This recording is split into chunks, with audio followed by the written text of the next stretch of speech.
Hello everyone, welcome back to the brand new program of Disha. So myself Dr. Karthik, faculty of Sai Ram Sampradaya Education. In this session we are going to discuss about the general essay. ఈ రోజు మనం general essay topic ని detail గా in depth గా మనం discuss చేద్దాము. So before starting the session of Disha program, let us know about the program details. ఒకసారి program గురించి in detail గా మనం discuss చేద్దాము.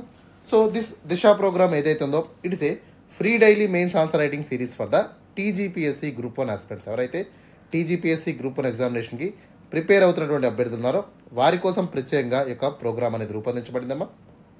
And this initiative is a free initiative launched by the Sai Ram Sampathrao education. మన యొక్క SSC team వారు ఈ యొక్క ప్రోగ్రామ్ అంతా కూడా ప్రిపేర్ చేసి మీకోసం ఫ్రీగా అందించేటువంటి ప్రయత్నం అయితే చేయడం జరుగుతుంది. సో ఎవరైనా సరే మన సబ్స్క్రైబర్ కాకపోయి ఉంటే వెంటనే మన సాయి రామ్ సంపత్రావు ఎడ్యుకేషన్ ఛానల్ని యూట్యూబ్లోను అదేవిధంగా టెలిగ్రామ్ ఛానల్లో కూడా మీరు సబ్స్క్రైబ్ చేసుకోండి. And coming to the highlights of the program look వెళ్ళినట్టయితే, so this program was scientifically designed program to help the aspirants of TGPSC Group 1 examination. ఎవరైతే మెయిన్స్ ఎగ్జామినేషన్కి ప్రిపేర్ అవుతున్నటువంటి అభ్యర్థులు ఉన్నారో వారందరి కోసం ప్రత్యేకంగా సైంటిఫికల్గా ఈ యొక్క ప్రోగ్రామ్ అంతా కూడా డిజైన్ చేయబడిందమ్మా. అండ్ కంప్లీట్లీ ప్రోగ్రామ్ అంతా కూడా మనకి ఎవ్రీ మండే స్టార్ట్ అవుతుంది and it will end on Saturday. So వారానికి 6 రోజుల ప్రోగ్రామ్గా ఈ దిశా ప్రోగ్రామ్ అనేది మీకు ఉంటుంది and Sunday it will be holiday. So ఈ విధంగా వారానికి మనకి 6 రోజుల ప్రోగ్రామ్గా దిశా ప్రోగ్రామ్ అనేది ప్రతిరోజు మనం మార్నింగ్ 8 AM కల్లా మన యొక్క టెలిగ్రామ్ ఛానల్లోను యూట్యూబ్ ఛానల్లో క్వశ్చన్ని మనం అప్లోడ్ చేసుకుంటాము. అదేవిధంగా ఈవినింగ్ 7 PM కల్లా మనం కంప్లీట్గా ఆన్సర్ డిస్కషన్ అనేది కూడా మన ఫ్యాకల్టీ ద్వారా మీకు అందించేటువంటి ప్రయత్నం చేయడం జరుగుతుందమ్మా. సో ఇన్ డీటెయిల్గా మోడల్ ఆన్సర్ డిస్కషన్ అంతా కూడా చెప్పడం జరుగుతుంది. దాంతోపాటు ఆన్సర్ PDF కూడా మీకు అవైలబుల్గా టెలిగ్రామ్ ఛానల్లో ఉంటుంది. ఓకేనా? సో ఈ విధంగా ప్రతిరోజు కూడా ఒక మెయిన్స్ క్వశ్చన్ని మనం తీసుకొని సో దాని యొక్క డీటెయిల్డ్ ఎక్స్ప్లెనేషన్ అనేది మనకు అభ్యర్థులు ఎవరైతే ఉన్నారో వాళ్ళందరికీ కూడా ప్రొవైడ్ చేయడం అయితే జరుగుతుంది. ఓకేనా? So this is about the outline regarding the programme of Disha. Now let us move to the class discussion. ఈ రోజు క్వశ్చన్ ఏంటో మనం చూద్దాం. So as per the schedule of Disha programme, so ఈ రోజు మనకి సాటర్డే కదమ్మా. సో సాటర్డే మనకు ఉన్నటువంటి టాపిక్ ఏంటి? That is the general essay. So ఈ రోజు మనం జనరల్ ఎస్ఐ టాపిక్ని ఇన్ డీటెయిల్గా డిస్కస్ చేద్దాం. So now let us see the question. ఈరోజు ప్రశ్న ఏంటో మనం చూద్దాం. సో ప్రశ్న మనం చూసినట్టయితే ఏమడుగుతున్నారమ్మా? Revamping India's assessment system is crucial for ensuring the quality education. So India యొక్క ఎడ్యుకేషన్ సిస్టమ్ గురించి okay. So quality of education అనేది ఎంత క్రూషియలో అనేటువంటి ఇంపార్టెంట్ అసెస్మెంట్ ఇక్కడ ఎలా చేయాలి అనేటువంటి దాని మీద ప్రశ్న అడగడం జరిగింది. So we have to discuss about the entire education system in India. So గతంలో ఉన్నటువంటి ఎడ్యుకేషన్ సిస్టమ్ ఎట్లా ఉంది, సో ఏ విధంగా నేషనల్ ఎడ్యుకేషన్ పాలసీ 2020ని మనం ఫ్రేమ్ చేసుకున్నాము, దాంతోపాటు futuristic programme of India's education అనేది ఎట్లా ఉంటుంది, సో ఏ విధంగా మనం అసెస్మెంట్ చేసుకోవాలి, ఏ విధంగా మన యొక్క లెర్నింగ్ క్వాలిటీస్ని లెర్నింగ్ ఆబ్జెక్టివ్స్ని ఎన్హాన్స్ చేసుకోవాలి అనేటువంటి విషయం మీద కంప్లీట్గా ఇన్ డీటెయిల్గా మనం ఇన్డెప్త్గా దిశా ప్రోగ్రాంలో డిస్కస్ చేద్దాము. సో ఒకసారి మళ్ళీ క్వశ్చన్ జాగ్రత్తగా మీరు చూడమ్మా. Revamping India's assessment system is crucial for ensuring the quality education. Okay. So మనకు అసెస్మెంట్ సిస్టమ్ని ఎలా జాగ్రత్తగా మనం రీవ్యాంప్ చేసుకోవాలనేటువంటి దాని మీద క్వశ్చన్ అడిగారు. సో దీని ద్వారా మనం ఎట్లాంటి క్వాలిటీ ఎడ్యుకేషన్ని మనం ప్రొవైడ్ చేయగలుగుతాము అనేటువంటి అంశాన్ని కూడా మనం చూద్దాం. సో టీఎస్పీఎస్సీ గ్రూప్ 1 మెయిన్ సిలబస్లో మనం స్కీమాటిక్గా చూసినట్టయితే సో పేపర్ 1లో ఈ యొక్క జనరల్ ఎస్ఐని పొందుపరిచారు. సో దీంట్లో మనకి దాదాపుగా 6 టాపిక్స్ ఉన్నాయమ్మా. సో ఫస్ట్ టాపిక్ వచ్చేసి సోషల్ ఇష్యూస్ ఉంటాయి, సెకండ్ టాపిక్ వచ్చేసి ఎకనామిక్ పర్స్పెక్టివ్లో క్వశ్చన్స్ అడుగుతారు, థర్డ్ టాపిక్ వచ్చేసి పొలిటికల్ సైన్స్ ఆఫ్ క్వశ్చన్స్ అడుగుతారు డైనమిక్స్ మీద, అదేవిధంగా ఫోర్త్ సబ్జెక్ట్ వచ్చేసరికి కల్చర్, అండ్ ఫిఫ్త్ టాపిక్ వచ్చేసి మనకి science and technology, and last topic వచ్చేసి education and human resource development మీద ప్రశ్నలు అయితే అడగడం జరుగుతుంది. ఓకే. సో ఈరోజు మన టాపిక్ తీసుకున్నట్టయితే that came from the 6th topic, that is education and human resource development నుంచి ప్రశ్న అయితే అడిగారు. సో అర్థమవుతుందమ్మా. సో చాలా ఇన్డెప్త్గా ఈ యొక్క టాపిక్ని మనం చూద్దాం. Okay. So general essay paper మనం తీసుకున్నట్టయితే దీంట్లో మనకి క్వశ్చన్స్ ఎలా ఉంటాయమ్మా? So we have almost all 6 topics ఉన్నాయి కదా. సో ప్రతి ఒక్క సెక్షన్ ఉంటుంది. సెక్షన్ ఏ ఉంది మనకి, సెక్షన్ బి ఉంటుంది and section C. So section 1, section 2, section 3లోంచి మనకి సో ప్రతి సెక్షన్లోంచి each and every section will ask 3 questions, 3 ప్రశ్నలు అడుగుతారు. సో దాంట్లో ఒక క్వశ్చన్ని మనం రాయాల్సి ఉంటుంది. అంటే సో మనకి అవుట్ ఆఫ్ 3 ఒక క్వశ్చన్ని మనం రాయాల్సి ఉంటుంది. సో అదేవిధంగా సెక్షన్ బిలో కూడా సెక్షన్ 2లో కూడా మనం ఒక క్వశ్చన్ రాయాల్సి ఉంటుంది. అండ్ సెక్షన్ సిలో కూడా మనం ఒక క్వశ్చన్ రాయాల్సి ఉంటుంది. ఓకే, సో ఈ విధంగా each SI will carry 50 marks. ప్రతి ఎస్ఐ కూడా 50 మార్క్స్లో రాయాల్సి ఉంటుంది. ఓకేనా? సో ప్రతి ఎస్ఐకి మనకు ఉన్నటువంటి టైం లిమిట్ ఎంతమా 1 అవర్లో మనం ఎస్ఐని కంప్లీట్ చేయాల్సి ఉంటుంది. అర్థమవుతుందా? అండ్ వర్డ్ లిమిట్ వచ్చేసి మనకి 1000 వర్డ్స్లో ఆన్సర్ని రాయాల్సి ఉంటుంది. Okay, again I'm telling you. So each SI will carry 50 marks. Okay, so ప్రతి ఎస్ఐని అట్లీస్ట్ 1 అవర్ టైంలో రాయాల్సి ఉంటుంది మినిమల్గా. అర్థమవుతుందా?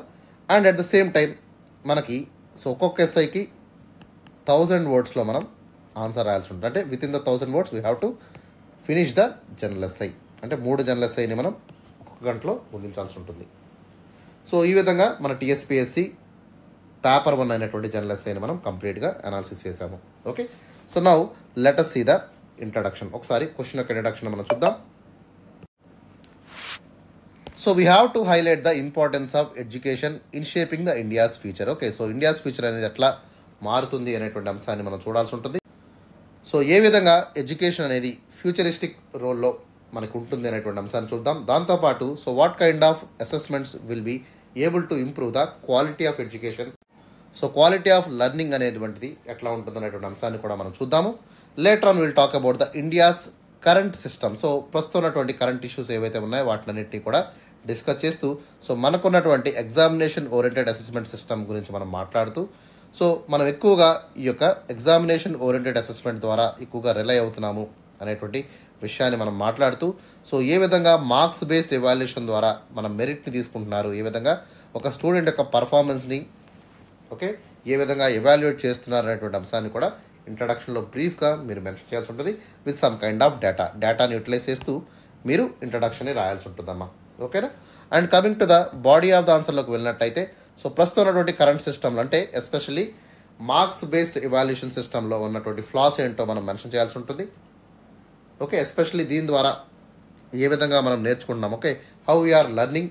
ఓకే, దాంతోపాటు ఎట్లాంటి స్ట్రెస్ అనేది ప్రతి ఒక్క విద్యార్థికి ఉంటుంది. దాంతోపాటు సో లైఫ్ స్కిల్స్ని మనం నెగ్లెక్ట్ చేస్తూ ఈ యొక్క ఎగ్జామినేషన్ బేస్డ్ ఓరియంటెడ్ సిస్టమ్ని మనం తీసుకువెళ్తున్నాం అనేటువంటి అంశాన్ని అంటే సో కంప్లీట్గా ప్రస్తుతం ఉన్నటువంటి కాన్స్ ఏవైతే ఉన్నాయో, నెగిటివ్ పాయింట్స్ ఏవైతే ఉన్నాయో, ఛాలెంజెస్ ఏవైతే ఉన్నాయో వాటినన్నింటినీ కూడా సో సబ్స్టాన్షియేట్ చేస్తూ మనం రాయాల్సి ఉంటుంది. And later on we have to address the issues like board disparities కానివ్వండి. అంటే సో మనకు ఉన్నటువంటి స్టేట్ బోర్డ్ కానివ్వండి, సిబిఎస్ఈ బోర్డ్ కానివ్వండి, సో ఎవాల్యుయేషన్ వేరుగా ఉంటుంది. సో బోర్డు యొక్క మార్క్స్ అనేవి వేరుగా వేయడం జరుగుతుంది. ఓకేనా? సో ఒకళ్ళు మార్క్స్ బేస్ సిస్టమ్ ఫాలో అయితే ఇంకొకరు సిజిపిఏ ఫాలో అవుతున్నారు. ఇట్లా ఉంటుంది అనమాట. దాంతోపాటు టీచర్ యొక్క ప్రిపేర్నెస్ని మనం చూడాల్సి ఉంటుంది. దాంతోపాటు ల్యాక్ ఆఫ్ రెమెడీస్ అంటే రెమెడియల్ సపోర్ట్ ఏవైతే ఆల్టర్నేటివ్స్ ఉన్నాయో సో వాటిని కూడా పరిశీలించకుండా మన యొక్క ఎడ్యుకేషన్ సిస్టమ్ అనేది ముందుకు వెళ్తుంది అనేటువంటి విషయాన్ని ఇక్కడ మాట్లాడదాం. And finally we have to support the reforms. So రిఫార్మ్స్ని ఏ విధంగా మనం తీసుకురావాలి, సో కంపిటెన్సీని ఎట్లా పెంచాలి, అసెస్మెంట్స్ని ఎట్లా ఇంప్రూవ్ చేయాలి, స్టాండర్డైజేషన్ ఎట్లా ఇంప్రూవ్ చేయాలి. ఓకే, దాంతోపాటు హోలిస్టిక్ ప్రోగ్రెస్ కార్డ్స్ అనేటువంటిది ఏ విధంగా మనం యూటిలైజ్ చేయాలి, దాంతోపాటు టెక్నాలజీని మనం ఎట్లా వాడాల్సి ఉంటుంది అనేటువంటి అంశాన్ని మనం చూద్దాము. And later on teacher training కానివ్వండి లేదా బెటర్ సపోర్ట్ సిస్టమ్స్ ఏవైతే ఉన్నాయో సో దీని ద్వారా స్టూడెంట్కి జస్టిస్ అనేది దాంతోపాటు హ్యూమన్ రైట్స్ని కూడా మనం ఇవ్వాల్సినటువంటి అవసరం ఎంతైనా ఉంది. ఎందుకంటే so we have to learn the education in value based. ఖచ్చితంగా వాల్యూ బేస్డ్ ఎడ్యుకేషన్ అనేది మనం చూడాల్సి ఉంటుంది, not only merit based. So we have to think about the life skills, value based education, justice and also human రైట్స్ని మనం అలవర్చుకోవాల్సి ఉంటుంది. ఓకేనా? సో ఈ విధంగా రిఫార్మ్స్ని మనం మాట్లాడదాం. And coming to the conclusion ఆస్పెక్ట్లోకి వెళ్ళినట్టయితే సో ఖచ్చితంగా ప్రస్తుతం ఉన్నటువంటి ట్రెడిషనల్ అప్రోచ్ ఏదైతే ఉందో దాని నుంచి మనం బయటపడి so we have to shift and we have to improve the examination. So examinations అనేవి ఎట్లా ఉండాలమ్మా, so mostly it has to be learning focused assessments కింద ఉండాలి. ఓకే, ఓన్లీ మార్క్స్ బేస్డ్ మీద కాకుండా కొత్తగా మనం ఏం నేర్చుకుంటున్నాము, ఓకే ఎట్లాంటి పర్స్పెక్టివ్స్ మీద మనం చదువుతున్నాము అనేటువంటి అంశాన్ని మనం హైలైట్ చేస్తూ సో ఫైనల్గా రిఫార్మ్స్ అనేవి ఎట్లా ఉండాలంటే so it should be more inclusive, ప్రతి ఒక్కరిని కూడా చేర్చుకునే విధంగా ఉండాల్సి ఉంటుంది. And it should B equitable అంటే జస్టిసబుల్గా ఉండాలి. దాంతోపాటు క్వాలిటీ డ్రివెన్ ఎడ్యుకేషన్ అనేది ప్రతి ఒక్కరికి అందే విధంగా మనం సో మన యొక్క ఎడ్యుకేషన్ వ్యవస్థ ఏదైతే ఉందో దాన్ని అంతా కూడా పూర్తిగా ప్రక్షాళన చేయాలి అనేటువంటి విషయాన్ని కన్క్లూజన్లో మీరు మెన్షన్ చేయాల్సి ఉంటుందమ్మా. ఓకేనా? సో ఈ విధంగా ఇంట్రడక్షన్ని, బాడీని, కన్క్లూషన్ని కూడా మనం ఎఫెక్టివ్గా, స్టాండ్అవుట్గా సో ఎట్లా మనం రాయాలి అనేటువంటి విషయాన్ని కంప్లీట్గా మనం డిస్కస్ చేసుకున్నాము. So now let us move to the answer discussion. ఒకసారి ఆన్సర్లోకి వెళ్ళిపోదాం. సో మన ఇన్స్టిట్యూట్ నుంచి ఒక అద్భుతమైనటువంటి ఎస్ఐ ప్రోగ్రామ్ని మనం లాంచ్ చేయడం జరిగిందమ్మా. So that SI programme is comprehensive SI programme for TSPSC group 1. ఎవరైతే టీఎస్పీఎస్సీ ఎగ్జామినేషన్కి ప్రిపేర్ అవుతున్నారో సో వారి కోసం ప్రత్యేకంగా యొక్క ఎస్ఐ ప్రోగ్రామ్ అనేది మనం తయారు చేయడం జరిగిందమ్మా for the benefits of students. So programme యొక్క హైలైట్స్లోకి మనం వెళ్ళినట్టయితే మొత్తం సిలబస్ అంతా కూడా మనకున్నటువంటి 6 థీమ్స్ ఏవైతే ఉన్నాయో ఆ సిలబస్ అంతా కూడా కవర్ చేస్తూ కాంప్రహెన్సివ్గా ఆల్మోస్ట్ ఆల్ 25+ థీమ్స్ని మనం కంప్లీట్గా డిస్కస్ చేయడం జరుగుతుంది. అండ్ సెకండ్లీ సో మనకు ఎస్ఎస్సి టీమ్ ఏదైతే ఉందో సో మనకు Sairam sir exclusive system of team ఏదైతే ఉందో సో వీళ్ళందరూ కూడా మీకు హెల్ప్ చేస్తూ ఒక కంప్లీట్ సెట్ ఆఫ్ ఇన్ఫర్మేషన్ని, కంటెంట్ అంతా కూడా మీకు క్రియేట్ చేసి మీకు ఇవ్వడం జరుగుతుందమ్మా. ఓకే, సో కంటెంట్ని ఎట్లా జనరేట్ చేయాలి, ఎఫెక్టివ్గా ఎట్లా యూటిలైజ్ చేయాలి అనేటువంటి అంశాలన్నింటినీ కూడా కంప్లీట్గా మన యొక్క కాంప్రహెన్సివ్ ఎస్ఐ ప్రోగ్రామ్ ద్వారా మీకు అందించేటువంటి ప్రయత్నం చేయడం జరుగుతుంది. Okay, at the same time ప్రతి ఒక్క అభ్యర్థికి కూడా సో బ్రెయిన్ స్టార్మింగ్ ఎట్లా చేయాలి, మనకి ఇచ్చినటువంటి క్వశ్చన్ని మనం ఎట్లా రాయాలి అనేటువంటి అంశాన్ని, ఎట్లా పాయింట్స్ జనరేట్ చేయాలి, ఏ విధంగా జనరేట్ చేస్తే మంచి స్టాండౌట్ ఆన్సర్ అనేది వస్తుంది అనేటువంటి విషయాన్ని మనం కంప్లీట్గా మన యొక్క ప్రోగ్రాంలో డిస్కస్ చేద్దాము. దాంతోపాటు ప్రతి ఒక్క ఎస్ఐకి కూడా సో మనం 25 థీమ్స్ ఏవైతే అనుకున్నామో సో ఈచ్ థీమ్కి కూడా మనం సో కంప్లీట్గా యానోక్డోట్స్ని ప్రొవైడ్ చేస్తాము. సో స్టోరీ ఉంటుంది, అదేవిధంగా కోట్స్ ఉంటాయి, దాంతోపాటు ఫ్యాక్చువల్ ఇన్ఫర్మేషన్ మనం ప్రొవైడ్ చేయడం జరుగుతుంది. ఓకే, అదేవిధంగా ఫోల్డర్ పాయింట్స్ మీకు ఇస్తాము. ఓకే, సో ఈ విధంగా కంప్లీట్గా మనకి వాల్యూ ఎడిషన్ ఎట్లా ఉంటుందో ఆ పాయింట్స్ అన్నిటినీ కూడా సో ఎట్లా రాయాలి, ఎక్కడ రాయాలి, ఏ టైంలో ప్లేస్ చేయాలి, ఎగ్జాంపుల్స్ ఎట్లా ప్రొవైడ్ చేయాలి అనేటువంటి దాని మీద కంప్లీట్గా మీకు సెట్ ఆఫ్ ఇన్స్ట్రక్షన్స్ ఉంటాయి. సో ఏ విధంగా రాస్తే మీకు ఎక్కువ మార్కులు వచ్చేటువంటి అవకాశాలు ఉంటాయి. ఓకే, సో ఎట్లా మీ యొక్క క్వాలిటీ ఆఫ్ ఆన్సర్స్ని ఇంప్రూవ్ చేసే విధంగా మేము ప్రయత్నం చేయడం జరుగుతుంది. సో దాంతోపాటు ఇవాల్యుయేషన్ అనేది కూడా చాలా జాగ్రత్తగా, కేర్ఫుల్గా చేస్తూ మీకైతే మొత్తం ప్రోగ్రామ్ అంతా కూడా కంప్లీట్గా సో 2,499 రూపాయలకి మాత్రమే ఇవ్వడం జరుగుతుందమ్మా. Okay, so with minimal amount of ఫీజ్తో ఓకే ఒక క్వాలిటేటివ్ ఎస్ఐస్ అంటే దాదాపుగా 25 ఎస్ఐస్ని ఈ యొక్క ప్రోగ్రాంలో మీకు ప్రొవైడ్ చేస్తాం. అంటే so each SI is carrying 100 marks అనమాట. చాలా మినిమల్ అమౌంట్తో ఒక క్వాలిటేటివ్ ఆన్సర్స్ని మీకు ఇవ్వడం జరుగుతుంది. ఓకే, సో ఫీజు వచ్చేసి మనకి 2,499 రూపాయలు మాత్రమే. సో ఎవరైనా ఇంట్రెస్టెడ్ క్యాండిడేట్స్ ఉన్నట్టయితే సో వెంటనే రిజిస్ట్రేషన్ చేసుకోండి. So this is the one of the finest courses offered by our Sairam Sampath Rao education. Okay, so now let us move to the answer discussion. ఈరోజు ప్రశ్న ఏంటో చూసాము మనం, దాని యొక్క ఆన్సర్ని కూడా మనం కంప్లీట్గా డిస్కస్ చేద్దాము. So let us start with the answer discussion. ఒకసారి ఇంట్రడక్షన్ మనం చూద్దాం. So before starting the introduction ఒకసారి ఇంట్రడక్షన్లో రాయాల్సినటువంటి కోట్ని చెప్తాను. So that was mentioned by the Nelson Mandela. So Africa దేశంలో ఉన్నటువంటి నల్ల సూర్యుడిగా అభివర్ణించబడినటువంటి నెల్సన్ మండేలా గారు ఎడ్యుకేషన్ సిస్టమ్ గురించి, సో ఎడ్యుకేషన్ యొక్క గొప్పతనం గురించి ఆయన ఒక మాట చెప్పడం జరిగిందమ్మా. సో అదేంటంటే education is the most important or most powerful weapon which can use to change the world. ప్రపంచాన్ని మార్చివేయగలిగినటువంటి సో ఒక గొప్ప ఆయుధం కింద ఎడ్యుకేషన్ని ఆయన వర్ణించడం జరిగింది. So education is the most powerful weapon which you can use to change the world అనేటువంటి విషయాన్ని నెల్సన్ మండేలా గారు చెప్పారు. సో ఈ విధంగా ఒక కోడ్ ద్వారా లేదా ఒక యానోక్డోట్ ద్వారా మీరు ఇంట్రడక్షన్ స్టార్ట్ చేయండి. That will be a wonderful asset your answer writing. ఖచ్చితంగా సో బెస్ట్ ఎసెట్ కింద మారుతుంది. అదేవిధంగా ఎవరైతే ఎవాల్యుయేట్ చేస్తారో మీ కాపీస్ని so they will be impressed with your kind of presentation. Okay, so presentation is the most important thing in the answer writing of essay. Okay, so ఒకసారి Indian education system మనం చూద్దాం. సో మీకు అందరికీ తెలుసు Indian education system is playing a very very intricate role in shaping the 140 crores of people in India. So దాదాపుగా 140 కోట్ల మంది భవిష్యత్తును మార్చివేయగలిగినటువంటి కెపాసిటీ, శక్తి ఉన్నటువంటి సో ఒకే ఒక్క పవర్ఫుల్ వెపన్ ఏంటమా, that is the education. So education is especially reshaping the futures of billions of people in India. So దాంతోపాటు ఖచ్చితంగా ఈ ఎడ్యుకేషన్ వ్యవస్థ అనేది so it was deeply rooted in India since the ancient times. అంటే traditional education మనం తీసుకున్నట్టయితే so it was since ages, కొన్ని వేల సంవత్సరాల నుంచి మనం ఈ యొక్క ట్రెడిషనల్ ఎడ్యుకేషన్లో ఉంటున్నాము. దాంతోపాటు ఆఫ్టర్ బ్రిటిష్ ఎరా దగ్గర నుంచి మనం చూసినట్టయితే so we are especially right now following the western education. So western education మనం ఫాలో చేస్తున్నాము.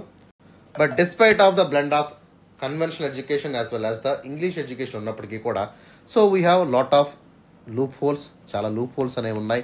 అదేవిధంగా ఎడ్యుకేషన్ సిస్టమ్ యొక్క క్వాలిటీ అనేది సో అట్టర్లీ చాలా పడిపోయినటువంటి పరిస్థితి మనం చూస్తున్నాము.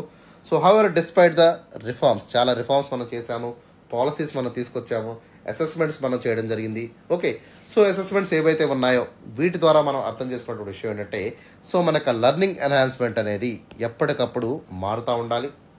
ఓకే, ఖచ్చితంగా ఈ యొక్క లెర్నింగ్ ప్రాసెస్ అనేది ఏదైతే ఉందో it is not the end for human being. ఖచ్చితంగా ఇదంతా కూడా ఎప్పటికప్పుడు ఇవాల్వ్ అవుతూ ఉండాలి. It's a continuous process that should be evolve in every time. So ఖచ్చితంగా ఎవర్ లాస్టింగ్గా ఎడ్యుకేషన్ అనేది కంటిన్యూస్గా ఇవాల్వ్ అవుతూ ఉండాలి. So it should B serving as a tool for a learning enhancement. ఖచ్చితంగా ఒక లెర్నింగ్ ఎన్హాన్స్మెంట్ కింద ఉండాలి, ఒక ఎండ్ కింద ఉండకూడదు. అంటే ఎడ్యుకేషన్ అనేది సపోజ్ మనం 5th ఇయర్లో మనం స్టడీ స్టార్ట్ చేసాం అనుకోండి, సో 20 ఏళ్ళకి వచ్చేసరికి మనం ఎండ్ చేసేస్తున్నాం. That should not be done. Okay, so education is not a static thing, it should be a learning process. It is keep on evolving, ఖచ్చితంగా ఇవాల్వ్ అవుతూనే ఉంటుంది. సో మనం కూడా ఏం చేయాలమ్మా, so we have to understand the education system. ఖచ్చితంగా education system అనేది మనం ఇంకొంచెం ఫర్దర్గా మోడర్నైజ్ చేసుకుంటూ okay, so we have to think about understanding గురించి మనం ఎక్కువగా ఆలోచించాలి. And we have to bring the education system regarding about the true knowledge అంటే ఏంటమ్మా, that is called as the wisdom. So wisdom అంటే ఏంటి, మనం నాలెడ్జ్ ఎంతైనా గెయిన్ చేసుకుంటాం, but we have to bring out the knowledge, we have to use the knowledge. Okay, so నాలెడ్జ్ని use చేసుకుంటూ ఏ విధంగా మనం వైజ్గా విజ్డమ్గా ఉండాలి, ఎథికల్గా ఎట్లా ఉండాలి అనేటువంటి అంశాలన్నింటినీ కూడా మనం ఇక్కడ చూద్దాము. Okay, so as a famous education said that John Dewey చెప్పినటువంటి కోట్ మనం చూద్దాము. So education is not preparation for life, education is itself life. అంటే ఏంటమ్మా, సో ఎడ్యుకేషన్ అనేది లైఫ్కి ఒక ప్రిపరేషన్ లాంటిది కాదు. ఓకే, సో ఎడ్యుకేషన్ అనేదే లైఫ్ అనేటువంటి అంశాన్ని ఆయన చెప్పడం జరిగింది. అంటే ఏంటి, సో మనం ఏం చేస్తాం, we think that education is only a part of life అనేటువంటి భావనలో మనం ఉంటాము. కానీ ఆయన చెప్పినటువంటి మాట ఏంటి, సో మనక లైఫ్ అంతా కూడా ఎడ్యుకేషనే అనేటువంటి విషయాన్ని ఆయన చెప్పడం జరిగింది. అంటే ఏంటి, so we think we are learning in a part time, but రెగ్యులర్గా మన లైఫ్ ఎంత అయితే ఉందో అంత టైంను కూడా మనం నేర్చుకుంటూనే ఉండాలి. Education is the gradual and learning process and it should not be end after some time. Okay, so కొన్ని రోజుల తర్వాత ఎండ్ అయ్యేటువంటి ప్రక్రియ కాదు. ఓకే అనేటువంటి విషయాన్ని ఎవరు చెప్తున్నారమ్మా, జాన్ డివి చెప్తున్నారు మనకి ఇక్కడ. అర్థమవుతుందా? సో ఈ విధంగా ఒక ఫెంటాస్టిక్ అండ్ బ్యూటిఫుల్ ఇంట్రడక్షన్ని మనం ప్రొవైడ్ చేసుకున్నాము. Now let us move to the body of the answer. ఒకసారి బాడీ ఆఫ్ ద ఆన్సర్ని కూడా కంప్లీట్గా ఎట్లా రాయాలి. సో మనం బాడీ ఆఫ్ ద ఆన్సర్ రాస్తున్నప్పుడు we have to maintain the tone, structure, and we have to provide value addition, examples and some kind of reports. Okay, reports ద్వారా మనం ఏం చేయొచ్చామో సబ్స్టాన్షియేట్ చేయొచ్చు. సో ఈ విధంగా మనకు బాడీ ఆఫ్ ద ఆన్సర్ అంతా కూడా జాగ్రత్తగా మీరు అబ్జర్వ్ చేయండి. So current system of education in India మనం తీసుకున్నట్టయితే it is largely examination oriented. మొత్తం మనకు ఉన్నటువంటి సిస్టమ్ అంతా కూడా ఎట్లా ఉంటుందమ్మా, సో మనకి ఫస్ట్ యూనిట్ ఉంటుంది, సెకండ్ యూనిట్ ఉంటుంది, క్వార్టర్లీ ఉంటుంది, ఓకే హాఫ్ ఇయర్లీ ఉంటుంది, అలా ఫైనల్ ఎగ్జామ్ ఉంటుంది. సో ఈ విధంగా మన ఎగ్జామ్ సిస్టమ్ అంతా కూడా మన యొక్క ఎడ్యుకేషన్ సిస్టమ్ అంతా కూడా it's a completely belongs to the examination oriented and heavily emphasize on the summative assessments. అంటే ఏంటి, సో ప్రతి మంత్ ప్రతి క్వార్టర్లీకి మనకి ఎగ్జామ్ ఉంటుంది. సో ఈ విధంగా మనకు మొత్తం కరికులం అంతా కూడా ఎగ్జామినేషన్స్తో నిండిపోయినటువంటి పరిస్థితి ఉంటుంది. So we have to bring out the information. So మొత్తం ఎడ్యుకేషన్ సిస్టమ్ అంతా కూడా information based, knowledge based system అంతా కూడా మనకి మెయింటైన్ అవుతుంది. సో దీనిలో ఉన్నటువంటి నష్టం ఏంటి, so people are more working regarding the collection of information. So ఇన్ఫర్మేషన్ని కలెక్ట్ చేయడం, ఇన్ఫర్మేషన్ని గ్యాదర్ చేయడం ఎక్కువగా వీళ్ళు చేస్తున్నారు rather than understanding. So conceptual understanding అనేది లేకుండా పోయింది, క్రిటికాలిటీ అనేది లేకుండా పోయింది, రేషనాలిటీ అనేది లేకుండా పోయింది, ఎథికాలిటీ అనేది లేకుండా పోయింది అనేటువంటి అంశాన్ని ఇక్కడ స్పష్టంగా మనం చెప్పాల్సి ఉంటుంది. ఎందుకంటే సో యొక్క సిస్టమ్ ఏదైతే ఉంటుందో the system is especially talking about the merits. They were talking about merits, they were talking about the marks, they were talking about the performance. Okay, so performance based education అనేది మనం ఇక్కడ చూస్తున్నాము.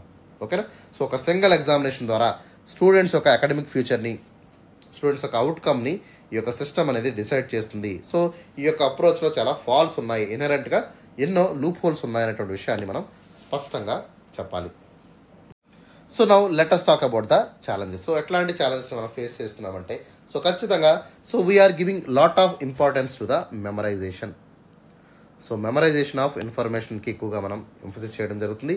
So యొక్క culture వల్ల ఏమవుతుందో students are especially focusing are reproducing the same information in the examination. అంటే ఏంటి, so underline concepts ఎక్కడ నేర్చుకోకుండా so true essence of the కాన్సెప్ట్ని వాళ్ళు గుర్తుపట్టుకోకుండా ఏం చేస్తున్నారు, so they were rather than memorising the concept and they were reproducing the concept as like that. Okay, so especially scientific subjects అయినటువంటి ఓకే సో మ్యాథమెటిక్స్ కానివ్వండి, సైన్సెస్లో కూడా మనకి ఇప్పుడు కూడా అండర్స్టాండింగ్ అనేది most important. Okay, so we don't need to reproduce as like that, ఖచ్చితంగా reproduce చేయక్కర్లేదు. But understanding the topic in the areas like mathematics, science is very very crucial అనేటువంటి విషయాన్ని ఇక్కడ స్పష్టంగా మనం చెప్పాలి. So as per the annual status education report 2021 ఏదైతే చెప్తుందో, సో వీళ్ళ డేటా ప్రకారం మెజారిటీ ఆఫ్ ద స్టూడెంట్స్ ఎవరైతే ఉన్నారో so they are struggling in the basic numeracy, అదేవిధంగా లిటరసీ స్కిల్స్లో కూడా వాళ్ళు చాలా వెనకబడిపోతున్నారు అనేటువంటి విషయాన్ని సో ఇక రిపోర్ట్ అయితే స్పష్టంగా చెప్పడం జరిగింది. సో ఖచ్చితంగా ఇక కరెంట్ అసెస్మెంట్ సిస్టమ్ ద్వారా మనం స్ట్రాంగ్ కాన్సెప్ట్ని ఎక్కడా కూడా మనం బిల్డ్ చేయడం లేదు. సో దాంతోపాటు ఎసెన్షియల్ హయ్యర్ లెర్నింగ్ కానివ్వండి, ప్రాక్టికల్ అప్లికేషన్ కానివ్వండి, ఎక్కడా కూడా మనం ఎఫెక్టివ్గా యూటిలైజ్ చేసుకోలేకపోతున్నాం అనేటువంటి విషయాన్ని స్పష్టంగా ఈ యొక్క ఏఎస్సిఆర్ రిపోర్ట్ అనేది మనకి వెల్లడించింది. అండ్ మోర్ ఓవర్ మనకున్నటువంటి డైవర్సిటీ బోర్డ్స్ అంటే సో మల్టిపుల్ ఎడ్యుకేషన్ బోర్డ్స్ అంటే సిబిఎస్ఈ ఉంది, మనకి ఐసిఎస్ఈ బోర్డు ఉంది, అదేవిధంగా మన ఆంధ్రాలో తీసుకున్నట్లయితే ఎస్ఎస్సి ఉంది. ఇట్లా మల్టిపుల్ బోర్డ్స్ అనేవి మనకు ఉండడం వల్ల ఏమవుతుందమ్మా, సో ఈచ్ బోర్డు యొక్క ఎవాల్యుయేషన్ కానివ్వండి, కరికులం కానివ్వండి డిఫరెంట్గా ఉంటుంది. సో దీని ద్వారా ఒక స్టాండర్డైజ్డ్ ఎవాల్యుయేషన్ అనేది అంటే ఒక so single set of evaluation అనేది ఎక్కడ కూడా కనబడలేదు. సో నేషనల్ వైడ్గా ఒక యూనిఫామ్డ్ కరికులంని మనం ఫాలో అవటం లేదు. దీనివల్ల కూడా మనకంత ప్రాబ్లం ఉంది అనేటువంటి విషయాన్ని కూడా మనం అర్థం చేసుకోవాలి. సో ఒక్కొక్క చోట మనకి డిఫరెంట్ గ్రేడింగ్ సిస్టమ్స్ ఉంటాయి. సో దీనివల్ల స్టూడెంట్స్ యొక్క నాలెడ్జ్ అనేది, అదేవిధంగా స్కిల్ యొక్క అసెస్మెంట్ అనేది కంప్లీట్గా స్టాండర్డైజేషన్ లేదు అనేటువంటి విషయాన్ని కూడా మనం ఇక్కడ అర్థం చేసుకోవాలి. సో దీనివల్ల ఏమవుతుందన్నమా, డిస్క్రిపెన్సీస్ అనేవి వస్తాయి స్టూడెంట్స్ మధ్య. సో ఒక స్టేట్లో ఒక ఈజీ బోర్డు ఉంటుంది, ఒక స్టేట్లో మరీ కష్టంగా ఉంటుంది. సో ఎవాల్యుయేషన్ అనేది పారామీటర్స్ మారిపోతాయి. ఓకేనా, సో దీని ద్వారా ఏమవుతుంది, ఖచ్చితంగా ఒక అన్ఈవెన్ లెవెల్ ప్లేయింగ్ ఫీల్డ్ అనేది ఇక్కడ డెవలప్ అయ్యేటువంటి అవకాశం ఉంటుంది. సో ఖచ్చితంగా డిఫరెంట్ బోర్డ్స్ వల్ల ఏమవుతుందమ్మా, సో అందరూ కూడా కామన్ యాడ్ స్టిక్ అంటే ఏంటి, ఒక స్టాండర్డైజ్ యూనిట్ని పారామీటర్గా తీసుకోకపోవడం వల్ల స్టూడెంట్స్ యొక్క పర్ఫార్మెన్స్ని మనం ఎవాల్యుయేషన్ అనేది సో బయాస్డ్గా చేస్తున్నాం అనేటువంటి విషయాన్ని కూడా మనం స్పష్టంగా ఇక్కడ అర్థం చేసుకోవాలి. ఓకే, సో దీనివల్ల ఏమవుతుంది, ఫెయిర్నెస్ అనేది లోపిస్తుంది. సో రిలయబిలిటీ అనేది మనం కోల్పోతాం అనేటువంటి విషయాన్ని కూడా అర్థం చేసుకోవాలి. అండ్ ఎక్కడైతే మనకి ఎగ్జామినేషన్ జరుగుతున్నాయో సో ఆ ప్రాంతాల్లో మనకి ఎక్కువగా సో లాట్ ఆఫ్ స్ట్రెస్ అనేది మనం చూస్తున్నాము, ప్రెషర్ అనేది సో యొక్క విద్యార్థుల మీద పడుతుంది. సో దీనివల్ల ఏమవుతుందమ్మా, సో మొత్తం people are especially working for high securing marks ఎక్కువ స్కోర్ చేయాలి. ఓకే, సో దానివల్ల మనకి మెరిట్ అనేది ఉంటుంది అనేటువంటి విషయాల మీద సో ఇమ్మెన్స్ ప్రెషర్ అనేది స్టూడెంట్స్ ఫీల్ అవుతున్నారు. సో ఇదంతా కూడా పర్ఫార్మెన్స్ మీద పడుతుంది. So most of the people ఎవరైతే సో ప్రెషర్ని వెల్గా హ్యాండిల్ చేస్తున్నారో వాళ్ళందరూ కూడా సో మెరిట్ స్టూడెంట్స్ కింద ముందుకు వెళ్తున్నారు. ఎవరైతే ప్రెషర్ని హ్యాండిల్ చేయలేకపోతున్నారు, even though they are good students, so who are not able to maintain the pressure, so they will be succumb and they will be getting the low marks. Okay, వాళ్ళకి merit అనేది కోల్పోవడం జరుగుతుంది. So దీనికోసం especially people are relying on the coaching institution. So దీనివల్ల ఏమైందా, విపరీతమైనటువంటి competition వల్ల coaching centres యొక్క రోల్ అనేది చాలా ఎక్కువైపోయింది. So mushrooming of coaching centres అని మనం చూస్తున్నాము. So these people are especially focusing on the holistic learning మీద ఫోకస్ చేయకుండా సో ఒక సబ్జెక్ట్లో మనం మ్యాక్సిమంగా ఎంత మార్క్స్ తెచ్చుకోవచ్చు, సో 100కి 100 ఎట్లా తెచ్చేసుకోవాలి అనేటువంటి దాని మీద వీళ్ళు ఎక్కువగా వర్క్ చేస్తూ ఉంటారు. సో దీనివల్ల ఏమవుతుందమ్మా, సైకలాజికల్ ఇంపాక్ట్ అనేది ఎక్కువగా వాళ్ళ మీద పడుతుంది, యాంగ్జైటీ పెరుగుతుంది, డిప్రెషన్ పెరుగుతుంది. సో దీని ద్వారా స్టూడెంట్స్ ఏమవుతున్నారు, they even committing the suicide. So మనం రీసెంట్గా రిపోర్ట్స్ మనం చూస్తున్నాము.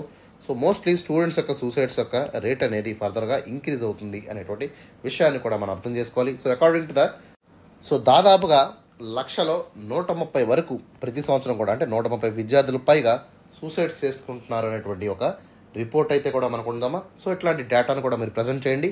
So most important and renowned institute అయినటువంటి నిమ్యాన్స్ అంటే national institute of mental health and neuro sciences చెప్పినటువంటి సో రిపోర్ట్ ప్రకారం మనం చూసినట్టయితే సో ఇక అకాడమిక్ ప్రెషర్ ఏదైతే ఉందో దీనివల్ల సో ప్రతి ఒక్క విద్యార్థి కూడా so huge amount of mental health ఇష్యూస్ని ఫేస్ చేస్తున్నటువంటి విషయాన్ని సో నిమ్హాన్స్ చెప్పడం జరిగింది. సో ఇక ఎక్సెసివ్ స్ట్రెస్ యొక్క కల్చర్ వల్ల ఏమవుతుందమ్మా, స్టూడెంట్స్ యొక్క హెల్త్ అనేది ఓవరాల్ వెల్బీయింగ్ అనేది సో విద్యార్థులందరూ కోల్పోవడం జరుగుతుంది. దాంతోపాటు so especially true purpose of education నుంచి ఈ యొక్క మెంటల్ స్ట్రెస్ ఏదైతే ఉందో ఇదంతా కూడా డిట్రాక్ట్ చేస్తుంది అనేటువంటి విషయాన్ని కూడా మనం ఇక్కడ అర్థం చేసుకోవాలి. అండ్ దాంతోపాటు ఫర్దర్గా మనం తీసుకున్నట్టయితే సో కరెంట్ సిస్టమ్ ఏదైతే ఉందో it is failing the entire evaluation of full spectrum of student abilities. Okay, ఒక స్టూడెంట్ యొక్క ఎబిలిటీ అనేది ఎట్లా ఉంది, ఏ విధంగా ఉంది అనేటువంటి విషయంలో కంప్లీట్గా so current merit based education system అంతా కూడా ఫెయిల్ అయింది అనేటువంటి విషయాన్ని మనం చెప్పొచ్చు. సో దాంతోపాటు అకాడమిక్ సబ్జెక్ట్స్ యొక్క స్కోప్ మనం తీసుకున్నట్టయితే ఇట్ ఈస్ కంప్లీట్లీ నేరో. అదేవిధంగా ఇదంతా కూడా థియరిటికల్ నాలెడ్జ్ని ఇంప్రూవ్ చేసుకొని ప్రాక్టికల్ నాలెడ్జ్ని అంటే దాంతోపాటు క్రిటికల్ లైఫ్ స్కిల్స్ అయినటువంటి సో క్రియేటివిటీని కానివ్వండి, ఎమోషనల్ ఇంటెలిజెన్స్ కానివ్వండి, ఎథిక్స్ కానివ్వండి, వీటన్నిటిని కూడా మనం నెగ్లెక్ట్ చేస్తూ ముందుకు వెళ్తున్నాము. సో దీని ద్వారా ఓవరాల్ డెవలప్మెంట్ అనేది స్టూడెంట్స్లో లేకపోగా స్టూడెంట్స్ అనేవాళ్ళు ఏం చేస్తున్నారు, రియల్ టైం వరల్డ్ ఛాలెంజ్లో వీళ్ళందరూ కూడా వెనకబడిపోతున్నారు. సో వాళ్ళందరూ కూడా మిగతా కాంపిటేటర్స్తో కాంపిటీషన్ ఇవ్వలేక కొన్నిసార్లు సూసైడ్ చేసుకున్నటువంటి పరిస్థితి కూడా మనకు ఏర్పడుతుంది.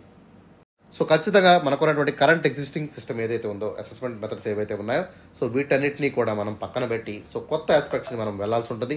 సో వన్ డైమెన్షనల్ ఎవాల్యూషన్ అనేది so it is quiet wrong idea అనేటువంటి విషయాన్ని ఇక్కడ మనం స్పష్టంగా చెప్తూ దాంతోపాటు ఈ యొక్క నాలెడ్జ్ బేస్డ్ ఎడ్యుకేషన్ సిస్టమ్ ఏదైతే ఉందో దాన్ని మొత్తం ప్రక్షాళన చేసి so we have to equipped with new complexities. ఖచ్చితంగా సో మనకున్నటువంటి కాంప్లెక్సిటీస్ ఏవైతే ఉన్నాయో వాటినన్నింటినీ కూడా బేరేజ్ వేసుకొని సో స్టూడెంట్స్ యొక్క పర్ఫార్మెన్స్ అంతా కూడా emotional intelligence, creativity, critical life skills మీద కూడా మనం యాడ్ చేస్తూ మోడర్న్ సొసైటీ తగ్గట్టుగా వాళ్ళని తయారు చేయాల్సి ఉంటుంది. అదేవిధంగా ఎడ్యుకేషన్ సిస్టమ్ని కూడా మనం కంప్లీట్గా మార్చాల్సినటువంటి అవసరం కూడా ఎంతైనా ఉంది.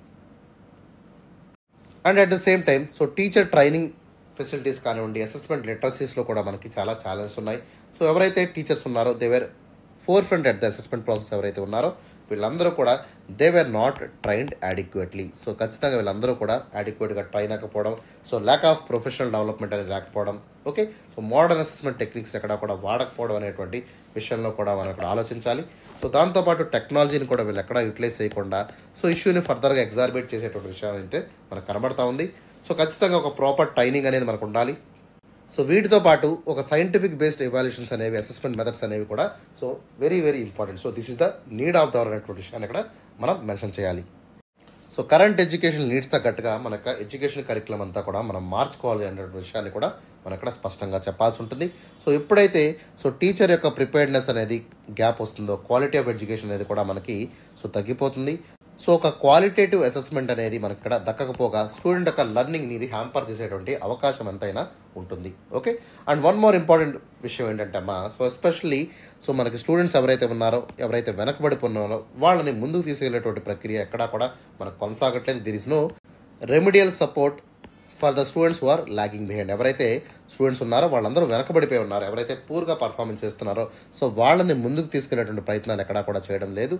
సో దీని ద్వారా ఏమవుతుందమ్మా, the current system is largely biased and it is punitive. ఎవరైతే సరిగా పని చేయట్లేదు, ఎవరైతే పూర్గా పర్ఫామ్ చేస్తున్నారో వాళ్ళని ఫర్దర్గా పనిష్ చేసినటువంటి సిస్టమ్ కింద మనకు కరెంట్ సిస్టమ్ ఆఫ్ ఎడ్యుకేషన్ అనేది మనకి కనబడతా ఉంది. సో ఖచ్చితంగా ఎవరైతే వెనకబడిపోతున్నారో వాళ్ళందరూ కూడా they need a lot of help. ఖచ్చితంగా వాళ్ళకి సపోర్ట్ అనేది అవసరము. సో ఇక హెల్ప్ అనేది ఎప్పుడైతే స్టూడెంట్స్కి జరుగుతుందో ఆటోమేటిక్గా they will able to overcome the difficulties. So difficulties అన్నింటినీ కూడా ఓవర్కమ్ చేసుకుంటూ వాళ్ళు కూడా రియలిస్టిక్ వరల్డ్ ఎక్స్పీరియన్స్ ఏదైతే ఉందో దానికి అనుగుణంగా వాళ్ళు తయారవుతారనేటువంటి విషయాన్ని ఇక్కడ మనం స్పష్టంగా చెప్పాలి. Okay, so this approach is not only hampers the academic process. అంటే ఏంటమ్మా, సో ఈ యొక్క ప్రాసెస్ వల్ల అకాడమిక్ ప్రోగ్రెస్ అనేది హ్యాంపర్ అవడంతో పాటు స్టూడెంట్స్ యొక్క క్వాలిటీ ఆఫ్ ఎడ్యుకేషన్ అనేది కూడా ఇక్కడ ఫర్దర్గా అగ్రివేట్ అవుతుంది. Okay, and most of the disadvantage background students ఎవరైతే ఉన్నారో ఎస్పెషల్లీ పీవీటీజీ గ్రూప్స్ కానివ్వండి, హ్యాండిక్యాప్డ్ పీపుల్ కానివ్వండి, అదేవిధంగా లో ఇన్కమ్ గ్రూప్స్ పీపుల్ కానివ్వండి, వీళ్ళందరూ కూడా so they have to face lot of barriers. చాలా బ్యారియర్స్ని క్రాస్ చేసుకుంటూ వాళ్ళు ముందుకు వెళ్ళాల్సి ఉంటుంది. సో దీనివల్ల ఏమవుతుందమ్మా, ల్యాక్ ఆఫ్ సపోర్ట్ వల్ల, ల్యాక్ ఆఫ్ బేసిక్ ఫెసిలిటీస్ వల్ల వీళ్ళందరూ కూడా ఎడ్యుకేషన్కి దూరం అయ్యేటువంటి పరిస్థితి ఏర్పడుతుంది. సో ఖచ్చితంగా టార్గెటెడ్ ఇంటర్వెన్షన్స్ లేకుండా మనం ఏ పని చేయకూడదు. సో అట్లా చేస్తే ఏమవుతుందమ్మా, స్టూడెంట్స్ యొక్క ఫ్యూచర్ అనేది రిస్క్లోకి వెళ్ళిపోతుంది. దీనివల్ల ఫర్దర్గా ఎడ్యుకేషన్ డివైడ్ అయింది. అంటే ఏంటమ్మా, ఈక్వటబుల్ బేస్ ఆఫ్ ఎడ్యుకేషన్ అనేది, జస్టిసబుల్ ఎడ్యుకేషన్ అనేది అందరికీ దక్కకపోగా సో మనం ఇంకొంచెం ఫర్దర్గా బ్యాక్వర్డ్ పొజిషన్లోకి వెళ్ళేటువంటి ప్రమాదం అయితే పొంచి ఉంది. And coming to address this challenges. Okay, ఇక ఛాలెంజెస్ ఏవైతే ఉన్నాయో వాటినన్నింటినీ కూడా మనం కంప్లీట్గా సో రిఫార్మ్ చేసుకోవాల్సి ఉంటుంది. సో ఫస్ట్ అండ్ ఫార్మోస్ట్ మనం తీసుకున్నట్టయితే ఖచ్చితంగా సో కంపీటెన్స్ బేస్డ్ అసెస్మెంట్స్ అనేవి అతి ముఖ్యంగా మనం చెప్పాలి. ఎందుకంటే సో కంపీటెన్స్ అనేది the most important thing. So we have to compete with each other in a realistic manner. So realistic సినారియోలో మనం కంపిటెన్స్ అనేది మనం మెయింటైన్ చేయాలి. సో ఎప్పుడైతే కంపిటెన్స్ అనేది మనం మెయింటైన్ చేస్తామో, కంపిటెన్స్ బేస్డ్ అసెస్మెంట్స్ అనేవి మనం ముందు తీసుకువెళ్తామో, సో దీని ద్వారా ఏమవుతుందమ్మా, స్టూడెంట్స్ అనేవాడు ఎవరైతే ఉంటారో so they will improve the understanding, learning skills అనేవి పెరుగుతాయి, అనలిటికల్ ఎబిలిటీస్ ఇంప్రూవ్ అవుతాయి, రేషనాలిటీ అనేది ప్రమోట్ అవుతుంది, దాంతోపాటు ఎథికల్ ప్రిన్సిపల్స్ని కూడా ఆయన హోల్డ్ చేయడం జరుగుతుంది. ఓకే, సో ఈ విధంగా ప్రాక్టికల్ అప్లికేషన్ ఆఫ్ నాలెడ్జ్ అనేది it is very very important rather than memorising the thing. Simply మనం మెమరైజ్ చేయడం ద్వారా, అదేవిధంగా ఇన్ఫర్మేషన్ రీప్రొడ్యూస్ చేయడం ద్వారా ఎట్లాంటి ఉపయోగం ఉండదు అనేటువంటి విషయాన్ని ఇక్కడ మనం స్పష్టంగా అర్థం చేసుకోవాలి. ఓకే, సో ఖచ్చితంగా మనకు ఎడ్యుకేషన్ సిస్టమ్ అనేది ఎట్లా ఉండాలంటే it should have a open ended system. అంటే సో ఒకప్పుడు ప్లాటో, సోక్రటీస్ కాలంలో మనకి డైలెక్ట్స్ అనేవి ఉండేవి. డైలెక్ట్స్ అంటే ఏంటమ్మా, సో క్వశ్చన్ అడుగుతారు, వాళ్ళు ఆన్సర్ చెప్పాలి. అర్థమవుతుందా? So that will be completely set of questions and set of answers ఎట్లా ఉంటుంది అనమాట. సో ఈ విధంగా ఒక ఓపెన్ ఎండెడ్ క్వశ్చనరీ కింద మన సిస్టమ్ అనేది ఉండాలి. ఒక డౌట్ వచ్చినప్పుడు ఆ క్వశ్చన్ ఎలా అడుగుతారు, దాన్ని ఎట్లా ఎక్స్ప్లెయిన్ చేయాలనే దాని మీద మన యొక్క ఆబ్జెక్టివ్స్ అంతా కూడా ఉండాలి. దాంతోపాటు ప్రాజెక్ట్ బేస్డ్ అసెస్మెంట్స్ అనేవి కూడా మనం యాక్టివ్గా మెయింటైన్ చేయాల్సి ఉంటుంది. అదేవిధంగా ప్రాక్టికల్ ఎవల్యూషన్స్ అనేవి కూడా మోస్ట్ ఇంపార్టెంట్. అంటే ప్రతి ఒక్కరు కూడా థియరిస్టిక్ స్టడీస్ కాకుండా ప్రాక్టికల్ ఎగ్జామినేషన్ కూడా, ప్రాక్టికల్ ఎవాల్యూషన్స్ కూడా మనం చూసుకోవాలి. సో ఈ విధంగా మనకి అసెస్మెంట్ ప్రాసెస్ అంతా కూడా ఓవరాల్గా కంప్లీట్గా రీవ్యాంప్ చేసుకునేటువంటి అవకాశాన్ని మనం కల్పించగలగాలి. సో ఇక మెథడ్స్ ఏవైతే ఉన్నాయో దీనివల్ల ఏమవుతుందమ్మా, క్రిటికల్ థింకింగ్ అనేది ఫర్దర్గా మనం ఎంకరేజ్ చేసినట్టు అవుతుంది. దాంతోపాటు క్రియేటివిటీని మనం ప్రమోట్ చేయగలుగుతాము. సో దీని ద్వారా సృజనాత్మకత అనేది పెరుగుతుంది. ఓకే, సో ఓవరాల్గా ప్రాబ్లమ్ సాల్వింగ్ స్కిల్స్ అనేవి మనకు డెవలప్ అవుతాయి. ఓకే, ఇవన్నీ కూడా మోస్ట్ ఇంపార్టెంట్ అసెట్ కింద మనం చెప్పొచ్చు. These are all very very important in promoting the success. ఖచ్చితంగా స్టూడెంట్ యొక్క సక్సెస్ని మనం తీసుకోవాలనుకుంటే సో వీటన్నిటినీ కూడా మనం తీసుకోవాలి. ఎందుకంటే మనం 21st సెంచరీ ఉన్నాం. Okay, all these elements are very very important to move ahead in the competition. Okay, and coming to the standardise assessment system మనం తీసుకున్నట్టయితే సో మనకి డిఫరెంట్ ఎడ్యుకేషన్ బోర్డ్స్లో డిఫరెంట్ కైండ్ ఆఫ్ రిఫార్మ్స్ అనేవి మనకు అవసరం పడతాయి. ఎందుకంటే సో రిఫార్మ్స్ అనేవి మనకి చాలా చాలా ఇంపార్టెంట్. ఎందుకంటే ఒక ఇనిషియేటివ్ మనం తీసుకొచ్చినప్పుడు కంప్లీట్గా అదంతా కూడా నేషనల్ వైడ్గా ఒక యూనిఫైడ్ అసెస్మెంట్ కింద ఉండాలి. సో ఎగ్జాంపుల్ లైక్ పరాక్ మనం తీసుకున్నట్టయితే so it is a performance assessment review and analysis of knowledge for a holistic development. Okay, ఇట్లాంటి ఇనిషియేటివ్స్ ద్వారా మనం నేషనల్ ఎడ్యుకేషన్ పాలసీ ఏదైతే 2020లో తీసుకొచ్చామో సో దీని ద్వారా ఒక రైట్ డైరెక్షన్ వైపు వెళ్ళేటువంటి అవకాశం ఉంటుంది. సో ఒక ఇనిషియేటివ్ వల్ల మనం ఏం చేసుకోవచ్చమ్మా, కామన్ అసెస్మెంట్ అంటే యూనిఫైడ్ అసెస్మెంట్ ఫ్రేమ్వర్క్ని మనం మెయింటైన్ చేయగలుగుతాము. సో దీని ద్వారా కన్సిస్టెన్సీని మనం మెయింటైన్ చేయొచ్చు. దాంతోపాటు ప్రతి ఒక్క స్టూడెంట్కి కూడా ఎటువంటి ఇంజస్టిస్ లేకుండా ఫెయిర్నెస్ని మనం క్రియేట్ చేసేటువంటి అవకాశం ఉంటుంది. ఎస్పెషల్లీ మనం స్టూడెంట్స్ ఎవాల్యుయేట్ చేసినప్పుడు సో ఈక్విటబుల్ జస్టిస్ని మనం మెయింటైన్ చేయాల్సి ఉంటుంది, స్టాండర్డైజేషన్ మనం మెయింటైన్ చేయాల్సి ఉంటుంది. దీని ద్వారా సో మొత్తం ఎడ్యుకేషన్ సిస్టమ్ యొక్క అసెస్మెంట్ అంతా కూడా స్మూత్ ట్రాన్సిషన్ వైపు వెళ్తుంది. Okay, so different education systems ఉన్నప్పటికీ కూడా, లెవెల్స్ ఉన్నప్పటికీ కూడా సో డిస్క్రిపెన్సీస్ అనేవి తగ్గేటువంటి అవకాశం ఉంది. దీని ద్వారా అకాడమిక్ పర్ఫార్మెన్స్ అనేవి ఇంప్రూవ్ అవుతాయి. Okay, at the same time so ఓవరాల్గా మనకి అసెస్మెంట్ స్టాండర్డ్స్ వేరీగా ఉన్నప్పటికీ కూడా ఒక యూనిఫైడ్ అండ్ స్టాండర్డైజ్ సిస్టమ్ ద్వారా మినిమల్ అమౌంట్ ఆఫ్ బయాస్నెస్ అనేది మనం చూస్తాము. సో రీసెంట్గా వచ్చినటువంటి నేషనల్ ఎడ్యుకేషన్ పాలసీ 2020 ఏదైతే చెప్పిందో especially they wanted to bring the holistic progress కార్డ్స్ని మనం తీసుకురావాలనేటువంటి ప్రపోజల్ని పెట్టింది. సో ఈ యొక్క రిఫార్మ్ ద్వారా కొంతమేరకు కాంప్రహెన్సివ్ ఎవాల్యుయేషన్ని మనం తీసుకొచ్చేటువంటి అవకాశం ఉంటుందని చెప్పడం జరిగింది. ఎస్పెషల్లీ స్టూడెంట్ యొక్క ప్రోగ్రెస్ మనం తీసుకున్నప్పుడు కాగ్నేటివ్ ప్రోగ్రెస్ ఎట్లా ఉంది, సోషల్ ప్రోగ్రెస్ ఎట్లా ఉంది, అదేవిధంగా ఎమోషనల్ ఆస్పెక్ట్స్ని ఏ విధంగా హ్యాండిల్ చేయగలుగుతున్నాడు అనేటువంటి విషయాన్ని యూనిక్గా ఈ యొక్క హోలిస్టిక్ ప్రోగ్రెస్ కార్డ్స్లో మనం చూడొచ్చు. So unlike traditional report cards ఏవైతే ఉన్నాయో సో వీటి ద్వారా ఓన్లీ అకాడమిక్ పర్ఫార్మెన్స్ని మాత్రమే మనం చూడగలుగుతున్నాము. సో హోలిస్టిక్ ప్రోగ్రెస్ కార్డ్స్ ఎప్పుడైతే మనకు రావడం జరుగుతుందో సో దీని ద్వారా ఒక holistic view of student development అనేది, అంటే ఓవరాల్ డెవలప్మెంట్ అనేది కూడా మనం చూసేటువంటి అవకాశం ఉంటుంది. ఓకే, ఈ యొక్క అప్రోచ్ ఏదైతే ఉందో సో దీని ద్వారా స్టూడెంట్ యొక్క స్ట్రెంగ్త్ ఏంటి, స్టూడెంట్ యొక్క వీక్నెస్ ఏంటి, ఏరియాస్ ఆఫ్ ఇంప్రూవ్మెంట్ ఎక్కడ ఉన్నాయి అనేటువంటి అంశాన్ని మనం నిశ్చితంగా పరిశీలించేటువంటి అవకాశం ఉంది. తద్వారా ఒక కస్టమైజ్డ్ పర్సనలైజ్డ్ ఇంటర్వెన్షన్స్ అనేవి మనం తీసుకోవచ్చు. సో ఈ యొక్క ఇంటర్వెన్షన్స్ ద్వారా స్టూడెంట్ యొక్క పర్ఫార్మెన్స్ని ఫర్దర్గా ఎఫెక్టివ్గా మనం మార్చేటువంటి అవకాశం ఉంది. ఓకే, ఎప్పుడైతే హోలిస్టిక్ ప్రోగ్రెస్ కార్డ్స్ అనేవి మనకి so they will able to bring the balanced approach towards the education యొక్క సిస్టమ్ని బ్యాలెన్స్గా మార్చేటువంటి అవకాశం ఉంది. సో ఓన్లీ అకాడమిక్ అచీవ్మెంట్స్ మాత్రమే కాకుండా ఓకే కంప్లీట్గా so set of entire morality కానివ్వండి, రేషనాలిటీ కానివ్వండి, ఎమోషనల్ ఇంటెలిజెన్స్ కానివ్వండి, అదేవిధంగా సో కస్టమైజ్డ్ అప్రోచ్ ద్వారా స్టూడెంట్ యొక్క ఓవరాల్ క్వాలిటీని, అదేవిధంగా సో ఎడ్యుకేషన్ సిస్టమ్ని కూడా మార్చేటువంటి అవకాశం మనకి హోలిస్టిక్ ప్రోగ్రెస్ కార్డ్స్ ద్వారా మనం తయారు చేసుకోవచ్చు. And at the same time so టెక్నాలజీని కూడా మనం వివిడిగా యూటిలైజ్ చేసుకున్నట్టయితే ఎస్పెషలీ మనకున్నటువంటి మోడర్న్ ఎడ్యుకేషన్ సిస్టంలో so we have to integrate the technology in our education system. So assessment చేయడానికి మనం టెక్నాలజీ టూల్స్ని మనం వాడాల్సి ఉంటుంది. ఎస్పెషలీ ఈ యొక్క అసెస్మెంట్ టూల్స్ ఏవైతే ఉన్నాయో సో ఈ అసెస్మెంట్ టూల్స్ ద్వారా మనం సో కంప్లీట్గా పర్సనలైజ్డ్ అండ్ అడాప్టివ్ అసెస్మెంట్ని, కస్టమైజ్డ్ అసెస్మెంట్ని మనం తీసుకొచ్చేటువంటి అవకాశం ఉంది. దీని ద్వారా స్టూడెంట్ యొక్క కోర్ బెనిఫిట్స్ ఏవైతే ఉన్నాయో వాటన్నిటిని కూడా మనం సాధించుకోగలుగుతాము. So each and every individual యొక్క కస్టమైజ్డ్ డెవలప్మెంట్ని మనం తీసుకొచ్చేటువంటి అవకాశం కూడా మనకి ఏర్పడుతుంది. ఓకే, సో ఇక ఈ టూల్స్ ద్వారా సో ఓవరాల్గా స్టూడెంట్స్ని లాంగ్ టర్మ్ వరకు మనం ట్రాక్ చేసుకునేటువంటి అవకాశం ఉంటుంది. సో కాన్స్టెంట్గా మనం ఎప్పటికప్పుడు ఫీడ్బ్యాక్ తీసుకోవచ్చు. దాంతోపాటు రెమిడియల్ మెజర్స్ అనేవి కూడా మనం ఆఫర్ చేసేటువంటి అవకాశం ఉంది. తద్వారా ఎక్కడైతే మనకి లెర్నింగ్ గ్యాప్స్ అనేవి మనకు కనబడుతున్నాయో వాటినన్నింటినీ కూడా ఎఫెక్టివ్గా మనం ప్లగ్ చేసుకునేటువంటి అవకాశం అనేది ఈ యొక్క టెక్నాలజీ యూజ్డ్ అసెస్మెంట్స్ ద్వారా మనం చేయొచ్చు. సో దీని ద్వారా మొత్తం ఎంటైర్ ఎడ్యుకేషన్ యొక్క అసెస్మెంట్ ప్రాసెస్ అంతా కూడా స్ట్రీమ్ లైన్గా వెళ్ళేటువంటి అవకాశం ఉంది. ఓకే, సో ఒక స్ట్రీమ్ లైన్ ప్రాసెస్ ఎప్పుడైతే మనకు ఉంటుందో ఆటోమేటిక్గా ఎఫిషియన్సీ అనేది పెరుగుతుంది.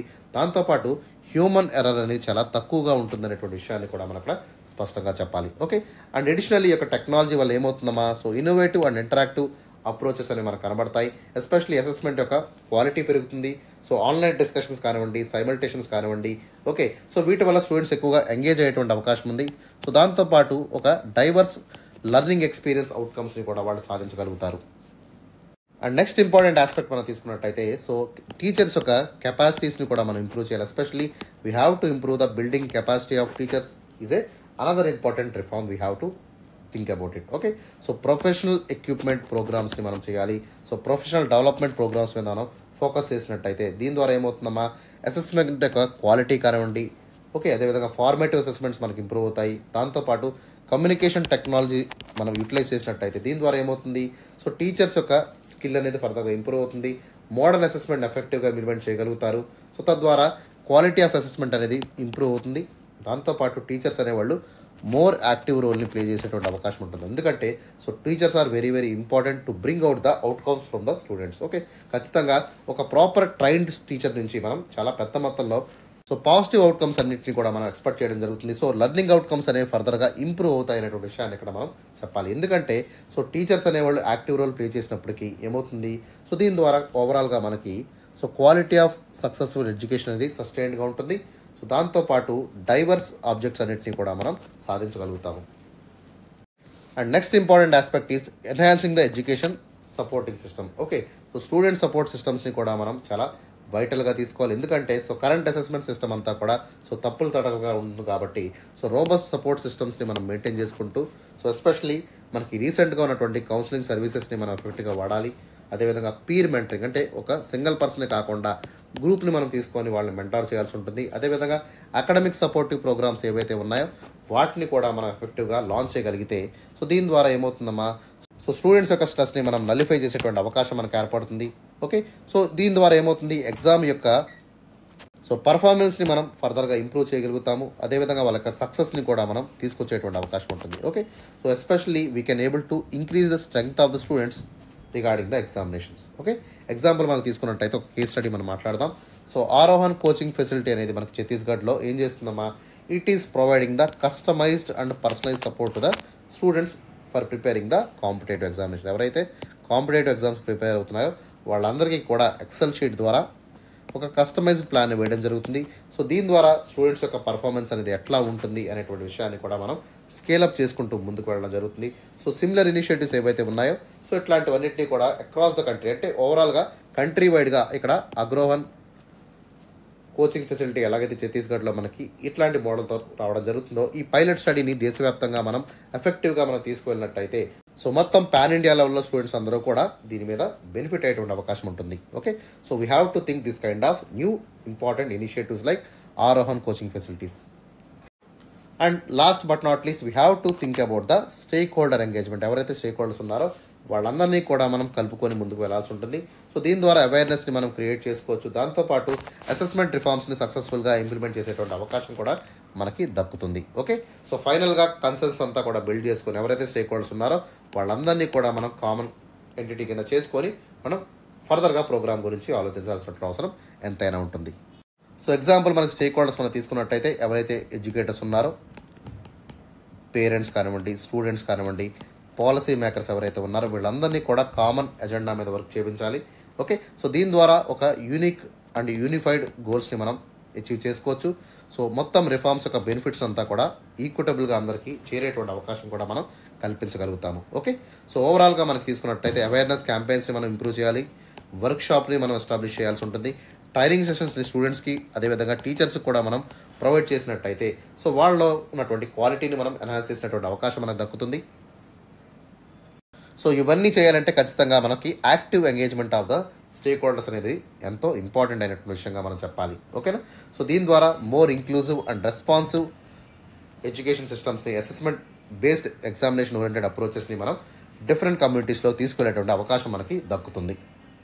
సో ఫైనల్లీ కన్క్లూజన్లోకి వెళ్ళినట్టయితే సో ప్రస్తుతం ఉన్నటువంటి కరెంట్ అసెస్మెంట్ సిస్టమ్ ఏదైతే ఉందో it is quite complex and మల్టీఫేస్టెడ్గా మనకు కనబడుతూ ఉంది. సో ఇట్లాంటి కరెంట్ బేస్డ్ అసెస్మెంట్ ద్వారా మనకి చాలా ఛాలెంజెస్ అనేవి మనం ఫేస్ చేయాల్సి ఉంటుంది. సో ఖచ్చితంగా ఈ యొక్క లెర్నింగ్ ఆబ్జెక్టివ్స్ మనం ప్రమోట్ చేయాల్సి ఉంటుంది. దాంతోపాటు రెమిడియల్ సపోర్ట్ ఏదైతే మనకి ల్యాక్ అయిందో దాన్ని కూడా మనం ఎన్హాన్స్ చేసుకునే అవకాశాన్ని మనం కల్పించాల్సి ఉంటుంది.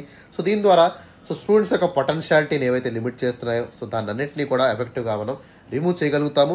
సో దాంతోపాటు క్వాలిటీ ఆఫ్ ఎడ్యుకేషన్ అందరికీ ఈక్విటబుల్ బేసిస్ మీద అందించేటువంటి అవకాశం అనేది కూడా మనకి దక్కుతుంది. సో ఖచ్చితంగా ఒక రైట్ రిఫార్మ్స్ అనేవి మనం తీసుకొచ్చినట్టయితే ఈ ఛాలెంజ్ అన్నింటినీ కూడా మనం ఓవర్కమ్ చేసుకునేటువంటి అవకాశం అనేది దక్కుతుంది. సో దాంతోపాటు కంపీటెన్స్ బేస్డ్ అసెస్మెంట్స్ని మనం ఇంప్రూవ్ చేయాలి. సో ఎస్పెషల్లీ ఇవాల్యుయేటింగ్ ప్రాసెస్ ఏదైతే ఉందో దాన్ని స్టాండర్డైజ్గా యూనిఫైడ్గా మనం దేశమంతా కూడా ఒకటే ప్రాసెస్ని మనం ఉండే విధంగా మనం ఏర్పాటు చేసుకోవాలి. మొత్తం టెక్నాలజీని అంతా కూడా ఇంటిగ్రేట్ చేసుకొని సో టీచర్ ట్రైనింగ్ ప్రోగ్రామ్ని కూడా మనం ఫర్దర్గా ఇంప్రూవ్ చేసుకున్నట్టయితే సో బెటర్ అవుట్కమ్స్ని మనం సాధించవచ్చు. దాంతోపాటు స్టూడెంట్ సపోర్ట్ సిస్టమ్స్ని కూడా మనం యాక్టివ్గా ఎంగేజ్మెంట్ చేయడం ద్వారా ఎడ్యుకేషన్ సిస్టమ్ అంతా కూడా మనం రీవ్యాంప్ చేసుకునేటువంటి అవకాశం మనకి దక్కుతుంది. సో రీసెంట్గా వచ్చినటువంటి నేషనల్ ఎడ్యుకేషన్ పాలసీ 2020 ద్వారా మనం ఏం చేస్తున్నామా, మన ఎంటైర్ ఎడ్యుకేషన్ సిస్టమ్ ఆఫ్ ఇండియాని మనం రీవ్యాంప్ చేసుకోవడంతో పాటు సో కంటిన్యూస్గా మనం ఇంకొంచెం ఫర్దర్గా వరల్డ్ ప్లాట్ఫామ్ మీద ఎదిగేటువంటి ప్రయత్నం చేస్తున్నాము. So we want to increase the economic growth, దాంతోపాటు సోషల్ జస్టిస్ని మనం ప్రమోట్ చేయగలగాలి. అదేవిధంగా ప్రతి ఒక్క విద్యార్థి ఎవరైతే ఉన్నారో వాళ్ళందరికీ కూడా ఈక్వల్ ఆపర్చునిటీస్ని, ఈక్వాలిటీని మనం మెయింటైన్ చేస్తూ సైంటిఫికల్గా కూడా మనం అడ్వాన్స్మెంట్ వైపు మనం అడుగులు వేయాల్సి ఉంటుంది. సో వీటన్నిటి ద్వారా మనం నేషనల్ ఇంటిగ్రేషన్ అనేటువంటి ఒక కాన్సెప్ట్ని మనం హోల్డ్ చేసుకున్నట్టు అవుతుంది. దాంతోపాటు కల్చరల్ ప్రిజర్వేషన్ని కూడా మనం ప్రమోట్ చేసుకోగలుగుతాము. ఓకే, సో ఖచ్చితంగా the need of the hour ఏంటంటే సో మనకున్నటువంటి ఎగ్జామినేషన్ కల్చర్ ఏదైతే ఉందో సో కల్చర్ ఆఫ్ లెర్నింగ్ అంతా కూడా సో ఆబ్జెక్టిఫైడ్ లెర్నింగ్ కింద మార్చాలి. సో రేషనల్ బేస్డ్ అదేవిధంగా ఎథికల్ బేస్డ్ ఎడ్యుకేషన్ సిస్టమ్ని మనం ప్రమోట్ చేయగలిగితే సో ఖచ్చితంగా స్టూడెంట్స్ యొక్క పర్ఫార్మెన్స్ అనేది పెరుగుతుంది. సో దీని ద్వారా ఓవరాల్ డెవలప్మెంట్ ఆఫ్ నేషన్ అనేది కూడా మనకి ఉండేటువంటి అవకాశం ఉంటుంది. సో ఖచ్చితంగా మనకు పర్పస్ ఆఫ్ ఎడ్యుకేషన్ గురించి మనం ఆలోచించాలి. మనకు స్టూడెంట్స్ ఎవరైతే ఫ్యూచరిస్టిక్ స్టూడెంట్స్ ఉన్నారో వాళ్ళందరి ఛాలెంజెస్ని మనం దూరం చేసి ఆపర్చునిటీస్ మనం తీసుకొచ్చినట్టయితే ఖచ్చితంగా ఒక సస్టైన్డ్ ఫ్యూచర్ని మనం సాధించగలుగుతాము. సో యాజ్ మాల్కమ్ ఎక్స్ చెప్పినటువంటి విషయం ఏంటంటే so education is the passport to the future, for tomorrow belongs to the people who prepare it's for today. అంటే ఏంటమ్మా, సో రేపటి అరుణోదయం కోసం, రేపటి ఫ్యూచర్ కోసం మనం ఏం చేయాలి, so we have to ready for the future education. So ఖచ్చితంగా ఎడ్యుకేషన్ అది ఒక పాస్పోర్ట్ లాంటిది అనేటువంటి విషయాన్ని ఆయన చెప్పడం జరిగింది. ఓకే, సో అదేవిధంగా బెంజమిన్ ఫ్రాంక్లిన్ చెప్పినటువంటి విషయం ఏంటంటే an investment in knowledge pays the best interest అనేటువంటి విషయాన్ని ఆయన చెప్పడం జరిగింది. అదేవిధంగా జార్జ్ వాషింగ్టన్ ఏం చెప్పారంటే so education is the golden key to unlock the freedom అనేటువంటి విషయాన్ని కూడా ఆయన చెప్పడం జరిగింది. ఓకే, సో ఈ విధంగా మనం ఒక కోడ్ ద్వారా మనం ప్రాపర్గా కన్క్లూజన్ చేస్తూ టాపిక్ని అయితే ఎండ్ చేసుకోవచ్చమ్మా. ఓకేనా, so that is about the topic right now.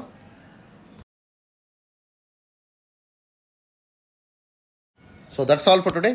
So మీకు ఏదైనా డౌట్ ఉన్నట్టయితే వెంటనే కామెంట్ సెక్షన్లో మీరు కామెంట్ చేయండి. సో చాలా ఎఫర్ట్స్ పెట్టి మనం వీడియోస్ చేస్తున్నామా, so please give a like to my video. నా వీడియోకి ఒక లైక్ ఇవ్వండి.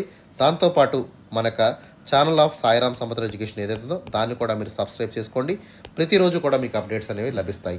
ఓకేనా, సో మన దిశ ప్రోగ్రాంలో మీకు ఏదైనా డౌట్ ఉన్నట్టయితే వెంటనే సో నా కాంటాక్ట్ నెంబర్ మీరు కాంటాక్ట్ చేయండి, or else you can contact the institute and you can approach me. So within 24 hours of time మీ యొక్క కామెంట్స్ ఏవైతే ఉన్నాయో వాటిని అన్నింటినీ కూడా నేను చదువుతాను. And within prior time I will give replies also. Replies అన్నిటి కూడా ఇవ్వడం జరుగుతుంది. అర్థమవుతుందమ్మా. So please follow the programme regularly. మన యొక్క ప్రోగ్రామ్ అంతా కూడా ఎవరైతే బ్యాక్వర్డ్ స్టూడెంట్స్ ఉన్నారో వాళ్ళందరికీ కూడా మనం ఫ్రీగా ఇవ్వడం జరుగుతుంది. సో ఖచ్చితంగా ప్రోగ్రామ్ మీరు రిలీజియస్గా ఫాలో చేసినట్టయితే సో బెస్ట్ రిజల్ట్స్ అనేవి మనం చూస్తాము. ఖచ్చితంగా మీ యొక్క పేరు ఏదైతే ఉందో సో టీఎస్పీఎస్సీ మెయిన్ లిస్ట్లో ఉండాలని చెప్పి నేనైతే కోరుకుంటున్నాను. ఓకేనమ్మా. సో ఈ విధంగా ఈ యొక్క టాపిక్తో మనం ముగిస్తున్నాము. So tomorrow I will come with another important topic regarding the Disha programme. Okay, So that's all for today. Have a great day. See you in the next session.